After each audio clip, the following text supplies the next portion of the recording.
The volcanic rocks cut into Lucy's bare feet as she climbed higher up the mountain. Each step hurt more than the last, but she didn't stop. Behind her, somewhere in the valleys below, the Greth slavers were still hunting. They had taken her parents 3 days ago when they raided the human settlement. Lucy had hidden in a storage container and escaped, but she knew they would come back for her. The air grew hotter as she climbed. Black stone surrounded her on all sides, and steam rose from cracks in the ground. This was Ashfall Prime, the home of the last free dragon clan in this part of the galaxy. Everyone said dragons didn't care about other species. Everyone said they would never help outsiders. But Lucy had nowhere else to go. Her small backpack held only a water bottle, some dried food, and a photo of her family. She touched the photo through the fabric and kept climbing. The sun was setting, painting the sky orange and red.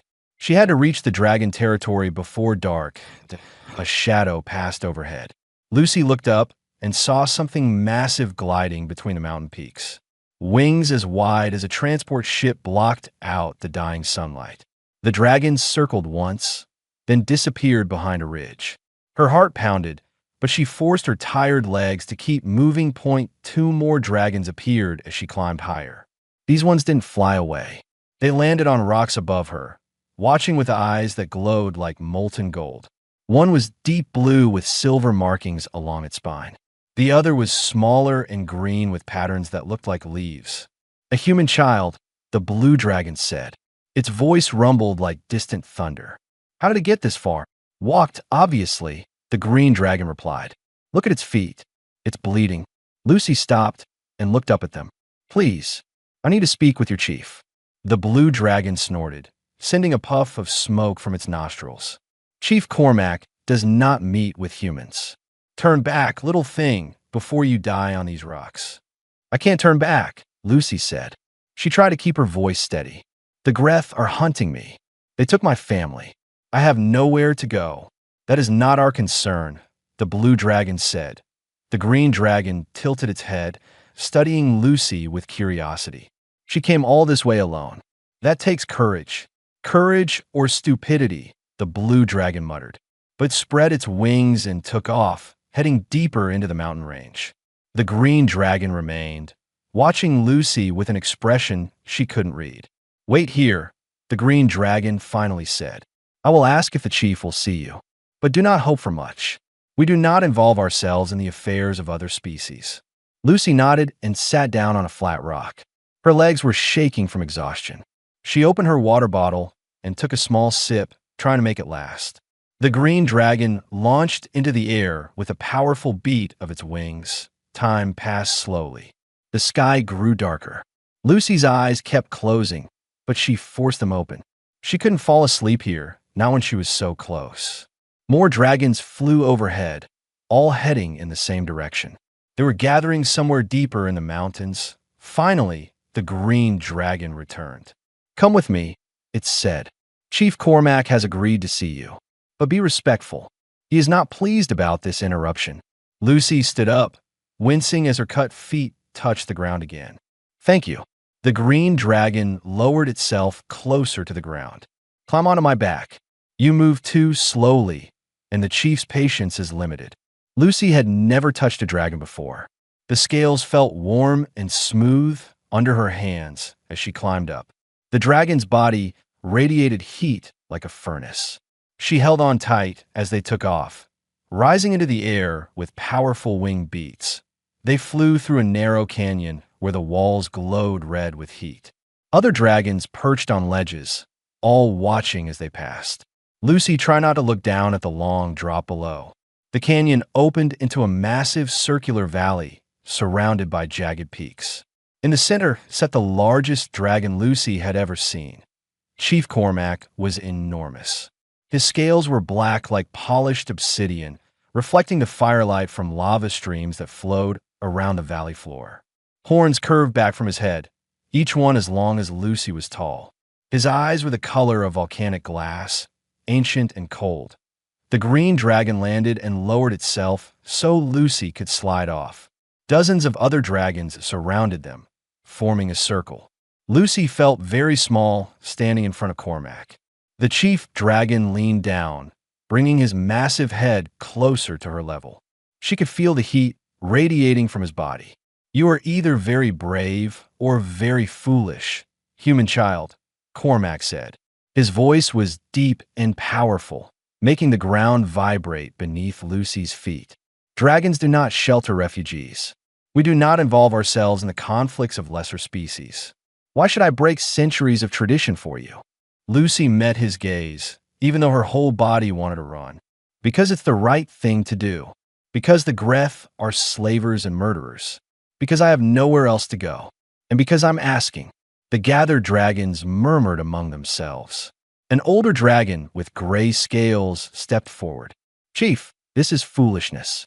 Send the child away. The Greth are powerful.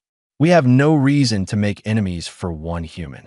Cormac stared at Lucy for a long moment. She didn't look away. Finally, he straightened to his full height. "You may rest here tonight," he said. "You will be given water and a place to sleep. But when morning comes, you must leave. Dragons owe nothing to humanity. That is my decision." It wasn't the answer Lucy had hoped for, but it was something. She bowed her head. "Thank you, Chief Cormac." The green dragon from before stepped forward. "I'm Varys. Come, small one. Let me treat your wounds before you collapse." As Varys led Lucy away toward a small cave dwelling, Cormac watched them go. Something about the human child's eyes bothered him.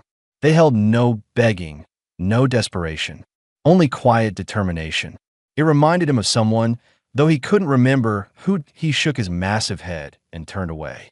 One night, then she would leave. That was all he would give. Lucy woke to the sound of wings beating outside her cave. Her feet were wrapped in clean bandages that smelled like herbs and something else she couldn't identify. The pain had dulled to a steady ache. Someone had left a bowl of water and some kind of dried meat beside her sleeping mat. She sat up slowly, every muscle protesting. Through the cave entrance, she could see the valley below bathed in morning light. Dragons flew between the peaks, their scales glinting like jewels. She had never seen anything so beautiful. Varys appeared at the cave entrance, ducking her head to fit inside. "You should eat something before you go. The climb down will be harder than the climb up." "I'm not leaving," Lucy said quietly. Varys blinked, her golden eyes widening. The chief gave his command. "You must go." He said, "I must leave when morning comes." He didn't say I had to go far. Lucy stood up, testing her bandaged feet. "I'll wait outside the valley. Maybe he'll change his mind." "He won't," Varys said, but there was uncertainty in her voice. Chief Cormac is stubborn. Once he makes a decision, he rarely changes it. Lucy picked up the bowl of water and drank. "Then I'll wait a long time." She walked out of the cave, moving carefully on her sore feet. The valley was already busy with dragons going about their morning activities. Some were sorting piles of gems and metals. Others were teaching younger dragons how to fly in formation. Lucy found a flat rock near the entrance to Cormac's central chamber and sat down. The chief emerged an hour later, his black scales gleaming in the sunlight. He stopped when he saw Lucy sitting there. "Why are you still here?" His voice rumbled across the valley, making several younger dragons pause their activities. "I'm waiting," Lucy said. "For what?" "For you to realize that helping someone in need isn't breaking tradition. It's creating a better one." The old gray dragon from the night before snorted. "Insolent child. Chief, shall I remove her from the valley?" Cormac studied Lucy for a long moment. "No, Elder Drath. Let her sit. She will grow tired and leave on her own." But Lucy didn't leave. As the day wore on, she began to notice things around the valley. A pile of gems had been knocked over near a storage cave, probably by a careless dragon. She walked over and began sorting them by color and size, creating neat rows. Several dragons watched with curiosity, but said nothing to the young dragon, barely bigger than a horse, sat alone near the edge of the valley. One of his wing scales was cracked and hanging loose. Lucy approached slowly. "Does that hurt?" The young dragon pulled his wing back defensively. "It's nothing. It will heal." "It might heal wrong if it's not set properly," Lucy said. She had watched her father repair damaged equipment enough times to understand basic mechanics. "May I look at it?" The young dragon glanced around nervously, then extended his wing. Lucy examined the cracked scale carefully. "I can't fix it completely, but I can align it so it heals straight. Do you have anything like plant sap or resin?" 20 minutes later, she had used tree resin from the forest below to bind the scale in place. The young dragon flexed his wing experimentally. "It feels better." "Thank you, human. My name is Lucy. I am called Torin." The young dragon hesitated. "Why are you still here?" "The chief said you must leave." "Because I don't have anywhere else to go," Lucy said simply. "And because maybe if I show that humans can be useful, he'll change his mind about helping us." Word spread quickly through the valley about the strange human child who wouldn't leave. Dragons began bringing her small tasks, testing her. She helped untangle a chain that had been wrapped around a storage barrel for years. She figured out how to open a stuck door in one of the older caves by removing rust from the hinges. She even managed to organize the mess of scrolls and records in the Elder's library, creating a system that made sense. Varys watched all of this with growing fascination. She found Lucy at midday, carrying buckets of water from spring. "You don't have to do this. No one has asked you to work." "I know," Lucy said, setting down the buckets to rest her arms. "But if I'm going to stay here, I should be useful. Dragons are strong and can fly and breathe fire. Humans are good at organizing things and solving problems. Maybe we're not so different, just different kinds of strong." That evening, Cormac found Lucy sitting outside his chamber again. She had been there all day except when helping around the valley. She looked exhausted but determined. "You are persistent," he said. "My father always said persistence is just another word for hope," Lucy replied. Before Cormac could respond, a young dragon landed in the valley with urgent news. "Chief, a ship has been detected approaching the mountain range. It matches the description of Greth vessels." Lucy's face went pale. She stood up quickly. "They're tracking me. I have a molecular beacon in my blood from when they captured us. I didn't think about it. I'm so sorry." She turned and started walking toward the valley exit. "I'll leave now. I'll lead them away from here. Thank you for letting me stay the night." "Stop." Cormac's command echoed through the valley. Lucy froze. The chief dragon moved closer, lowering his head to look directly at her. "You would leave to protect us? Even though we showed you no kindness? You gave me shelter and treated my wounds," Lucy said. "That's more kindness than I've known in days. I won't repay that by bringing danger to your home." Cormac was quiet for a moment. Around the valley, other dragons had stopped to watch. Finally, he spoke, his voice carrying to every dragon present. "Tomorrow at dawn, we will hold a council. The clan will decide what to do about both the Greth and the human child. Until then, Lucy of the humans, you will remain here under my protection. That is my command." Elder Drath stepped forward, shock evident on his scaled face. "Chief, surely you don't mean to—" "I have spoken," Cormac said firmly. He looked at Lucy. "You have shown honor today. Tomorrow, we will see if you have courage as well." Lucy didn't understand what he meant, but she bowed her head in gratitude. As Varys led her back to the cave, she glanced back at Cormac. The massive dragon was staring at the darkening sky, his expression unreadable. Something had changed. Lucy didn't know what tomorrow would bring, but for the first time since the Greth had destroyed her home, she felt a small spark of hope. Dawn broke over Ashfall Prime with red and orange light. Lucy stood in the center of the valley, surrounded by every dragon in the clan. They formed a massive circle around her, their scales reflecting the early morning sun. Cormac sat on a raised stone platform with the clan elders on either side. His black scales looked even more imposing in the daylight. "We gather to decide the fate of the human child and the threat she has brought to our doorstep," Cormac announced. His voice carried across the valley. "The Greth have sent a message. They demand we surrender Lucy within 1 hour, or they will attack our home." A murmur rippled through the gathered dragons. Lucy's hands trembled, but she kept them at her sides. She wouldn't show fear, not now. Elder Drath stood, his gray scales dull in the morning light. "The choice is obvious. We give them a child and return to our lives. The Greth are powerful. They have weapons that can harm even dragons. Why should we risk everything for one human? Several older dragons nodded in agreement. Lucy felt her hopes sinking, but Varys stepped forward, her green scales bright with determination. Because she showed us courage we haven't seen in years. She walked up our mountain alone and injured. She stayed when we told her to leave. She worked to help us even when we gave her nothing. Is that not worthy of respect? Respect and protection are different things, another elder said. We have stayed neutral in galactic conflicts for 200 years. That neutrality has kept us safe. It has kept us isolated, Varys countered. It has made us forget what we once were. Our ancestors didn't hide in mountains. They stood against tyranny and oppression. Our ancestors also died in wars that weren't theirs to fight, Elder Drath said coldly. Cormac raised one massive claw for silence. The child will speak. Lucy of the humans, you have brought danger to our home. What do you say to this council? Lucy took a deep breath.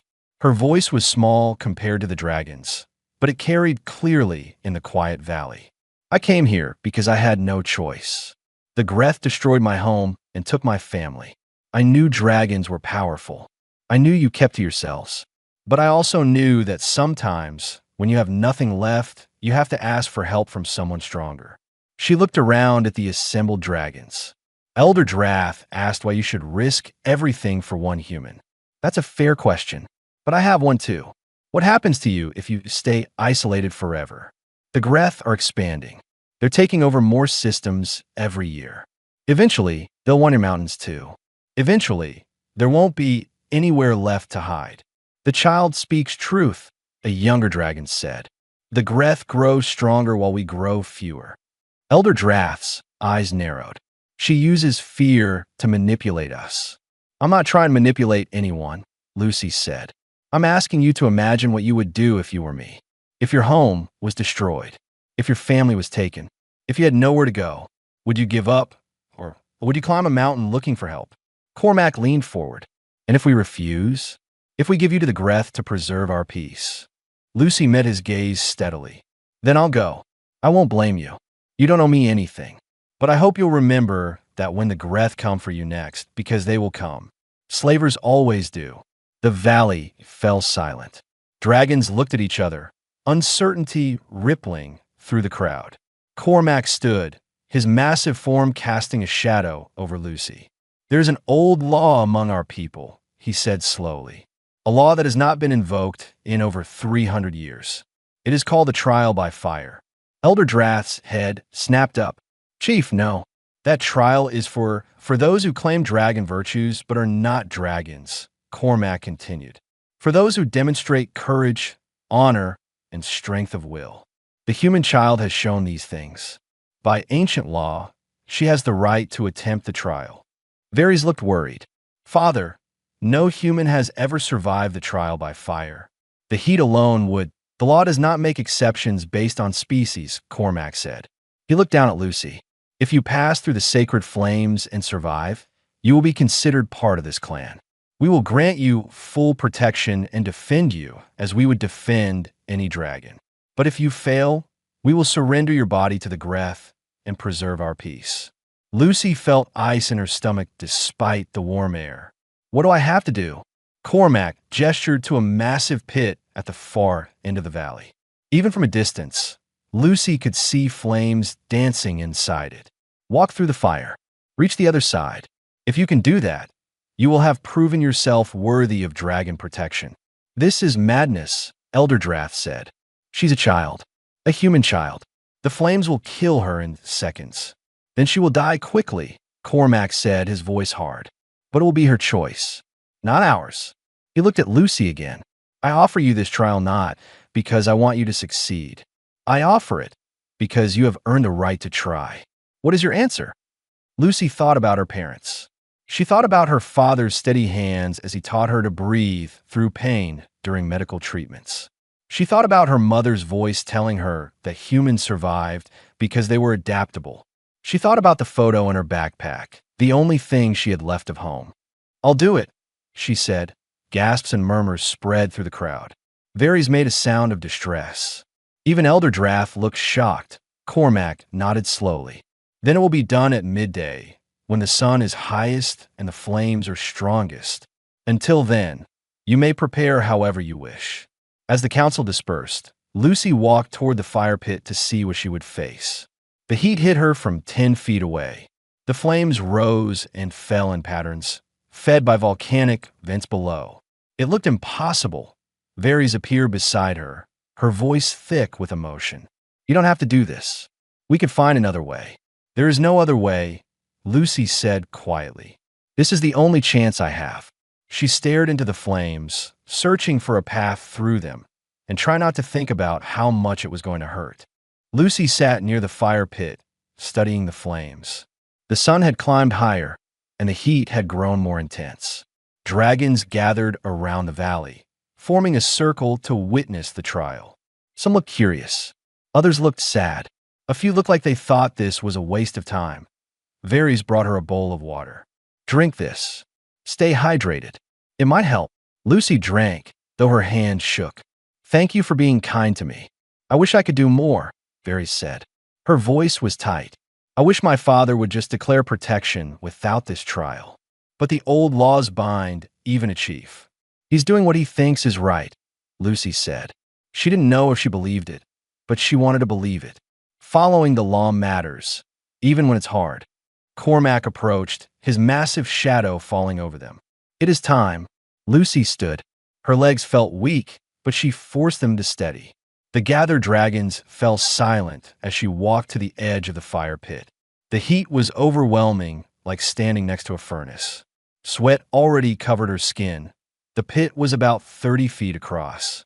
Flames rose from vents in the floor, some reaching as high as her waist, others jumping to shoulder height. The pattern seemed random, but Lucy had been watching for hours. She thought she could see a rhythm to it, a slight delay between when one vent flared and the next. You may back out, Elder Drath said. No one would blame a human child for lacking dragon courage. Lucy ignored him. She closed her eyes and took slow breaths, the way her father had taught her when she was younger and afraid of medical procedures. In through the nose, hold for 4 counts, out through the mouth. Her heart rate slowed slightly. She remembered something else her father had said. Heat rises. The coolest air would be lowest to the ground. She wouldn't walk through the flames. She would crouch and move quickly when the vents were between flares. I'm ready, she said. Cormac nodded. Then begin. Lucy stepped down into the pit. The heat hit her like a physical wall. She dropped low, almost crawling, and moved toward the first gap between vents. The ground was hot stone that burned her hands and knees, even through her clothes. She bit her lip to keep from crying out. The flames roared around her. One vent erupted to her left, close enough that she felt her hair singe. She moved right, timing her movements to the rhythm she had observed. 3 seconds between flares. She had to move in those 3 seconds. Her skin felt like it was cooking. The air burned her throat with each breath. Tears streamed down her face from the smoke and heat, but she kept moving. Forward. Always forward. She couldn't stop. Stopping meant dying that a flame erupted directly in front of her. Lucy rolled left, her shoulders scraping the hot ground. Pain shot through her arm, but she kept going. She was halfway across. The dragons watching above were silent shadows through the waves of heat. Her vision started to blur. The heat was too much. Her body was shutting down, trying to protect itself. Lucy thought about her mother's laugh, her father's patient explanations of how things worked, the way they both told her she was stronger than she looked. She pushed forward. Her hands were blistered. Her knees were raw. Every breath felt like swallowing fire. But the far edge of the pit was close now. Just 10 more feet. Then 5 a vent erupted right beneath her path. Lucy had no choice. She pushed herself up and ran through the flames, feeling them lick at her legs and arms. The pain was so intense, she almost blacked out. But her momentum carried her forward. She fell out of the pit onto cool stone on the far side. Lucy lay there, unable to move. Her skin felt wrong, too tight and burning. She couldn't see properly through the tears and smoke. But she had made it. She was alive, The dragons erupted in roars. Some were roars of approval. Others sounded shocked. Lucy couldn't tell the difference.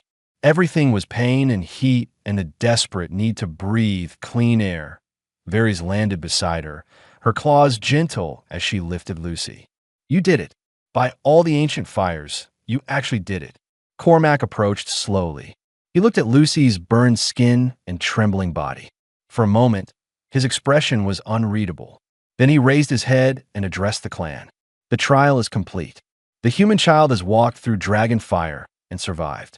By the ancient laws of our people, she is now under clan protection. Lucy of the humans is Lucy of the dragon clan. Any threat to her is a threat to us all. Elder Drath stepped forward. Chief, the Greth ship is landing at the base of the mountain. They are demanding the child. Then they will be disappointed, Cormac said coldly. Send them my response. The girl is under dragon protection. If they wish to take her, they must go through us. A younger dragon looked nervous. They have weapons, Chief. Their ship carries plasma cannons and missiles. We haven't fought a battle in 2 centuries. Then it is time we remembered how, Cormac said. He looked at the gathered clan. To your positions. If the Greth want war, we will give them war. Dragons launched into the air, forming flight patterns. The younger ones looked excited. The older ones looked grim. Varys carefully carried Lucy to a protected cave where she could recover. Rest now, Varys said, applying healing salts to Lucy's burns. The pain was immediate but then began to fade. You've done enough. Lucy tried to speak, but her throat was too raw. She managed 2 words. Thank you. Through the cave entrance, she could see dragons taking positions around the valley. The Greth ship appeared over the ridge, a dark shape against the sky. It was larger than she remembered, more weapons visible on its hull. Cormac stood at the center of the valley, waiting. His black scales gleamed in the sunlight. He looked like an ancient statue carved from volcanic rock, unmovable and eternal. The ship's speakers crackled to life. Surrender the human child, or we will open fire. Cormac's response was simple. He opened his massive jaws and released a column of white-hot flame that lit up the entire valley. That it was the dragon's answer. They would fight. The Greth ship powered up its weapons, and the battle began. The first plasma bolt screamed across the valley and exploded against the mountain wall. Rocket debris showered down. Dragons scattered into the air, their wings beating hard as they climbed toward the Greth ship. Lucy watched from the healing cave, her burns still aching despite the salts Varys had applied. The ship was massive, easily the size of 3 buildings stacked together. Weapons ports lined its hull, already glowing with charging energy. Cormac led the first wave. 20 dragons followed him, diving at the ship from above. Their flames washed over the hull, but energy shields flickered to life, dispersing the heat. The Greth had prepared for this. Missiles launched from the ship's underside. They tracked the dragons with frightening accuracy. 2 dragons took hits, their scales cracking from the explosions. They fell back, wounded but alive. The others scattered, trying to avoid the next volley. They're too slow, Lucy whispered. Her throat still hurt from the smoke, but she could speak now. The dragons are attacking one at a time. The shields recharge between attacks. Varys, who had stayed to guard her, looked over. What do you mean? Lucy pointed with a bandaged hand. Watch. Every time a dragon breathes fire, the shields light up and absorb it. Then they fade for a few seconds before the next dragon attacks. The Greth have time to recharge between each strike. Dragons fight with honor, Varys said. We take turns. We don't swarm like insects. Honor doesn't matter if you lose, Lucy said. She tried to stand, wincing at the pain. The shields need time to recharge. If all the dragons attacked at once, at the exact same moment, the shields might overload. Varys stared at her. How do you know this? My father was an engineer. He taught me about energy systems. Everything has limits. Lucy moved closer to the cave entrance. Can you tell Cormac? There's a communication crystal in the Elder's library. I saw it when I was organizing scrolls. Varys hesitated, torn between staying to protect Lucy and helping the clan. Another explosion rocked the valley. 3 more dragons fell back, their wings damaged. The Greth's ship was winning. "Go," Lucy said. "I'll be safe here." Varys ran. Lucy watched the battle unfold, her mind working. The Greth's ship fired in patterns. The shields recharged in cycles. There had to be a weakness. Everything her father had built had a weakness, some point where the systems became vulnerable. The ship rotated, bringing more weapons to bear. As it turned, Lucy noticed something. The shield flickered differently near the engine ports. The glow was fainter there, probably because the shields had to allow heat to vent from the engines. Varys returned with a blue crystal that glowed softly. "Speak into this. Your voice will carry to all dragons in the air." Lucy took the crystal. "Chief Cormac, can you hear me?" There was a pause. Then Cormac's voice came through, strained from battle. "I hear you, human child." "What is it?" "The shields have a recharge cycle. When one dragon attacks, the shields absorb it, but they need a few seconds to recharge before the next attack. If all the dragons attack at the same time, the shields might fail." Another pause. Lucy could hear the roar of flames and explosions through the crystal. "And how would you know this?" "Because my father taught me about energy systems, and because I've been watching the battle." "Please, Chief, try it once. If it doesn't work, you can go back to fighting your way." She heard Elder Drath's voice in the background. "The child knows nothing of combat. This is foolishness." But Cormac's voice came back stronger. "Form up, all flight groups. We attack together on my signal." Lucy watched as the dragons pulled back and regrouped. They formed a massive wedge formation with Cormac at the point. The Greth's ship fired missiles, but the dragons dodged, staying in formation. Now, Cormac's roar echoed across the valley. Every dragon released their flames at once. A massive wave of fire struck the Greth shields. The entire ship lit up like a star as the shields tried to absorb the energy. For a moment, they held. Then cracks appeared in the shimmering barrier. The flames punched through, scoring the ship's hull. The Greth ship lurched, alarm sirens audible even from the valley. Part of the hull was blackened and smoking, but the ship's weapons were still active. They fired wildly now, no longer aiming carefully. The dragons scattered again, but they had proven Lucy's theory worked. Again, Cormac ordered, but before the dragons could regroup, a second Greth ship appeared over the ridge. This one was even larger, with heavier armor and more weapons. Lucy's heart sank. 2 ships. The dragons couldn't fight 2 ships. The new ship's commander spoke through an amplifier. "This is Captain Herrick of the Greth fleet. You have damaged our property and harbored our escaped merchandise. Surrender now, or we will destroy your entire mountain." The ship's weapons began to glow. Not the regular plasma cannons. Something bigger. Lucy recognized the configuration from her father's old military technical manuals. It was a quantum destabilizer, a weapon that could crack a mountain in half. "They're going to destroy everything," Varys said, her voice filled with horror. Lucy's mind raced. The destabilizer needed enormous power. That meant the ship had to divert energy from other systems. Shields, engines, weapons. Everything would be weakened while the big gun charged. "The ship's cooling vents," Lucy said suddenly. "When they fire the destabilizer, the ship will overheat. They'll need to vent heat through the engine ports. If the dragons could hit the vents at that exact moment, the heat would backflow into the ship's systems." Varys grabbed the crystal. "Father, the child has another plan." Lucy took the crystal back. "Chief Cormac, the big weapon needs time to charge. When it does, their cooling vents will open near the engines. If you hit those vents with concentrated fire right as they open, the heat will cause a cascade failure in their systems." "How can you know this?" Cormac's voice was skeptical. "Because my father designed cooling systems for colony ships. The principles are the same." "Please, Chief, you have maybe 30 seconds before they fire." The destabilizer's glow grew brighter. Lucy could see the ship's cooling vents beginning to open, exactly as she predicted. The dragons had one chance. Cormac made his decision. "All dragons, target the engine vents. Wait for my signal." The cooling vents opened fully, steam and heat pouring out. Cormac dove toward the ship, every dragon following.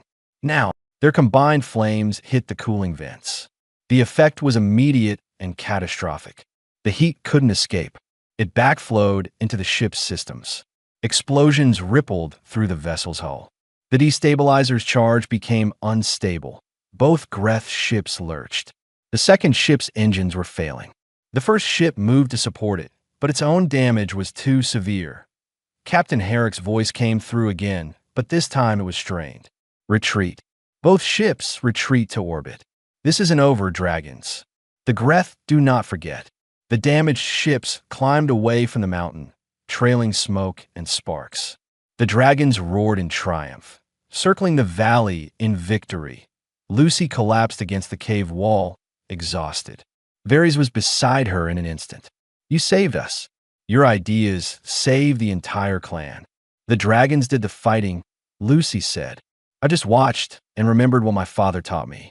Cormac landed in the valley below, his scales scorched but his bearing triumphant. He looked up at the cave where Lucy rested. For the first time since she had arrived, the great dragon chief smiled. 3 days after the battle, Lucy's burns had healed enough that she could walk without pain. The dragon healing salts worked better than any human medicine she had ever seen. Scars remained on her arms and legs, but Varys said they would fade with time. The valley had changed. Dragons who had ignored Lucy before now nodded to her when she passed. The young dragon Torin, whose wings she had helped repair, brought her food every morning. Even some of the elders looked at her differently, though Elder Drath still kept his distance. Cormac called another council meeting. This time, Lucy stood beside him on the raised platform instead of in the center of the circle. The entire clan gathered below. The Greth have sent word, Cormac announced. They're assembling a larger fleet. They intend to return and destroy us for defying them. Our scouts report at least 6 ships gathering in the nearby system. Worried murmurs spread through the crowd. 6 ships would be impossible to fight. The clan had barely survived too. We have 3 choices, Cormac continued. We can abandon Ashfall Prime and seek refuge elsewhere. We can surrender and hope for mercy. Or we can fight and likely die with honor. There is a 4th choice, Lucy said quietly. Cormac looked at her. Speak, Lucy of the Dragon Clan. Lucy stepped forward, addressing the gathered dragons. You could seek allies. The Greth have made enemies across this sector. Human colonies, the Vorn traders, the Kellis mining stations. Every species they've enslaved or threatened. Alone, none of us can stand against them. But together we might. Dragons do not make alliances, Elder Drath said. Our isolation has protected us for 200 years. Your isolation nearly got you destroyed 3 days ago, Lucy countered. The galaxy has changed. The Greth are expanding. They won't stop with 1 human colony or 1 dragon clan. They'll keep taking until someone stops them.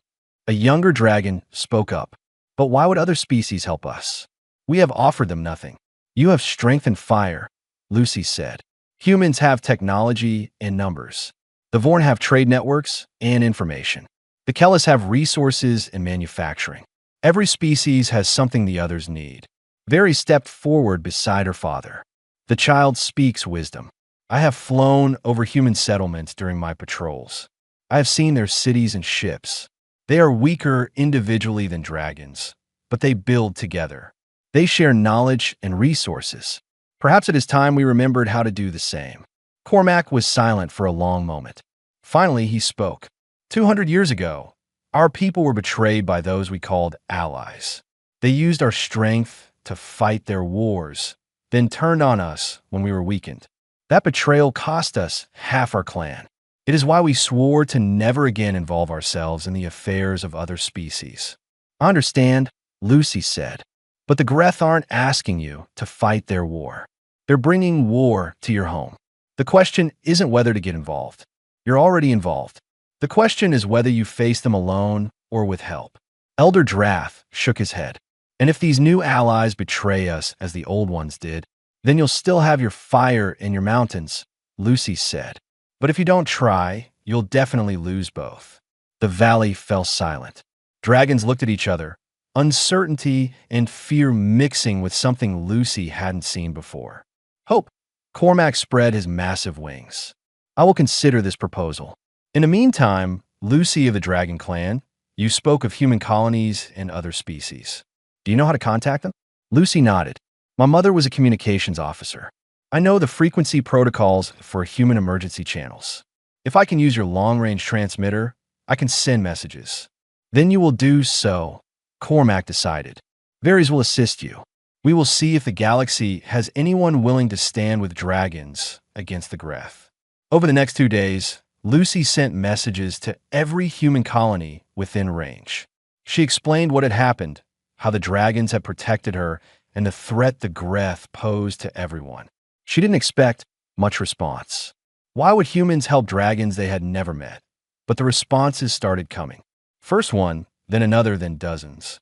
Human colonies offering ships and supplies. Vorn traders providing intelligence on Greth movements. Kellis miners sending shield generators they had developed. Even a few independent captains volunteered their vessels. The responses continued to arrive. A human colony called Haven's Rest sent a message that made Lucy cry. Your parents are here. They escaped the Greth 3 days ago. They're alive. Cormac found her sitting alone, tears streaming down her face. Good news or bad? Good, Lucy managed. My parents are alive. A colony rescued them. The chief dragon settled beside her, his massive form somehow gentle. Then perhaps this alliance has already borne fruit. Chief Cormac, Lucy said, wiping her eyes. Why did you really offer me the trial by fire? You could have just refused the Greth. Cormac was quiet for a moment. You reminded me of my own daughter when she was young. The same determination. The same refusal to give up, even when everything seemed hopeless. Varys has grown cautious with age, but you made me remember what she was like. What we all were like before we chose isolation. He looked out over the valley where dragons were practicing new flight formations, incorporating the tactics Lucy had suggested. You showed us that strength comes in many forms. That intelligence and courage matter as much as fire and claws. We had forgotten that. 2 weeks later, the first ships arrived. Human vessels, Vorn traders, even a few independent fighters. They formed a loose fleet around Ashfall Prime. It wasn't much compared to the Greth Armada, but it was something. Cormac stood on the highest peak, watching the ships take position. Lucy stood beside him, no longer seeming so small. The Greth will come soon, Cormac said. They will bring their full fleet. Even with our allies, we may not survive. Maybe, Lucy said, but we'll face them together. That counts for something. Cormac nodded slowly. Yes, it does. Below them, dragons and humans worked side by side, installing shield generators and planning defensive strategies. Vorn traders shared intelligence. Kellis engineers reinforced weak points in the mountain's defenses.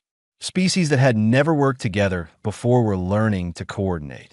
You asked me once what would happen if we stayed isolated forever, Cormac said. I believe you have shown me the answer. We would have slowly faded away, alone and forgotten. But this, he gestured at the activity below. This gives us a chance at something more than survival. A chance at a future. Lucy smiled. My father always said the future belongs to those brave enough to build it together. Your father sounds wise, Cormac said. I look forward to meeting him. Ships continued to arrive throughout the day. The coalition grew. Word spread across the sector that someone was finally standing up to the Greth. More volunteers came. Not an army, but the beginning of something that might become one. When the Greth fleet finally arrived 3 weeks later, they found not an isolated dragon clan, but a unified defense. The battle was hard and losses were heavy on both sides. But the coalition held. And when the Greth finally retreated, they left behind the knowledge that they were no longer invincible. Lucy stood in the valley, her parents beside her, watching the celebration. Dragons flew overhead in formation. Human ships circled in escort patterns.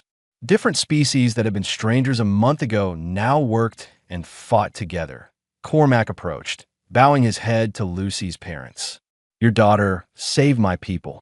She has earned a place among dragons for as long as she wishes. Lucy's father smiled.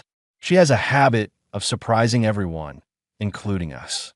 She learned from good teachers, Cormac said, as night fell over Ashfall Prime, fires were lit throughout the valley.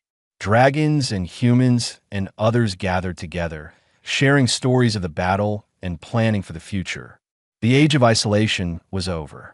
A new era had begun, started by one small girl who refused to give up and one ancient dragon who remembered how to change. Lucy looked up at the stars and thought about all the other people out there who might need help. All the other species facing threats alone. She smiled. They had proven something important here. When different people worked together, when they valued each other's strengths instead of focusing on differences, they could face anything, even the Greth, especially the Greth.